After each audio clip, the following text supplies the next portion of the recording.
বিসমিল্লাহির রহমানির রহিম। বন্ধুরা, অনেকদিন পরে আমি আপনাদের জন্য আবার একটা নতুন রেসিপি নিয়ে আসলাম। আজকে আমি গরুর তিল্লি কলজা রান্না করে দেখাবো। আমাদের বরিশালের ভাষায় বলে গরুর পিলই। আপনাদের এলাকায় কি বলে সেটা কমেন্টে আমাদের জানাই দিবেন। পেঁয়াজ দিলাম, রসুন দিলাম,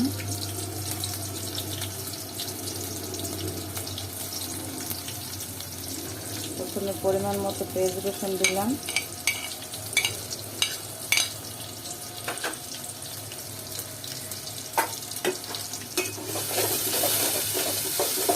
রসুন পেঁয়াজ রসুন দেওয়ার পরে এখন কিছু গরম মশলা এলাচ দিয়ে দেব। আমাদের মাছের সংসার তো অল্প একটু রান্না করলে আমাদের হয়ে যায়। মাছের ছোট্ট সংসার।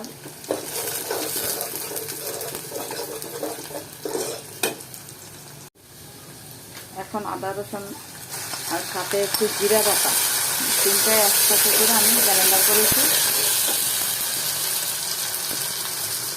এখন অল্প পরিমাণ মতো একটু পানি দিয়ে মশলাটা কষাই নেব। এরপরে দেব হলুদ গুঁড়া পরিমাণ মতো, আমি নিয়ে নিচ্ছি আলাদা করে আগে। মরিচের গুঁড়া, ধনিয়া গুঁড়া এবং লবণ সবটা দিয়ে দিলাম। যতটুকু লাগবে আমি আগে পরিমাণ মতো নিয়ে নিচ্ছি। এখন ভালো করে কষায় নেব। মশলাটা কষানো হয়ে গেছে। এখন আমি তিল্লি কলজাটা দিয়ে দেবো। হালকা গরম পানি দিয়ে ধুয়ে নিয়েছি আগে। অনেকে গরম পানি দিয়ে এটা ধোয় না, হালকা গরম পানি দিয়ে আমি আগে একটু ধুয়ে নিয়েছি। এখন ভালোভাবে কষাতে দেবো। ভালোভাবে কষানো হলে পরে কিছু পরিমাণ আলু দেবো। আমার বাচ্চাটা আবার আলু খুব পছন্দ করে। মাংস রান্না করলে মাংসের ভিতরে আলু দিতে হবে ওর জন্য। কষানোর জন্য দিলাম, ঢাকনা দিয়ে ঢেকে দেবো।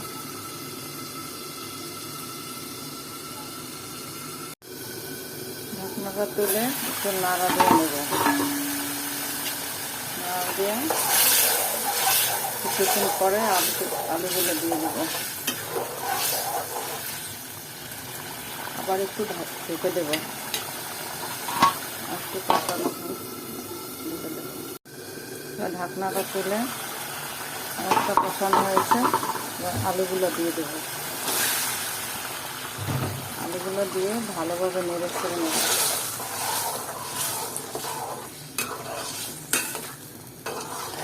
বলতে পারেন আলুর পরিমাণটা বেশি। ওই যে বললাম, আমার বাচ্চা আলু খুবই পছন্দ করে। মেহমান হলে হয়তো কম দিতাম, মাছের সংসার তো ওই জন্য হয়তো বাচ্চাটার ইচ্ছাগুলো রাখতে হয়। এখন এই যে ঢাকনাটা নামিয়ে নেব। নামানোর পরে এই যে কষানো হয়ে গেছে, আমাদের দেখায়নি। কষানো হয়ে গেছে। আমি পরিমাণ মতো পানি দিয়ে নেব। সিদ্ধ হওয়ার জন্য পরিমাণ মতো পানি দিয়ে নেব।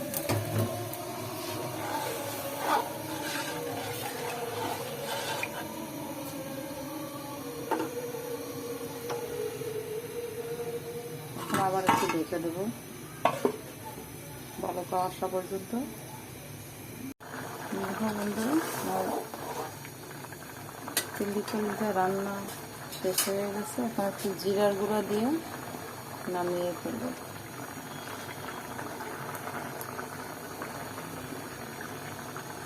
পরিমাণ মতো জিরার গুঁড়া দিয়ে নামিয়ে ফেলবো।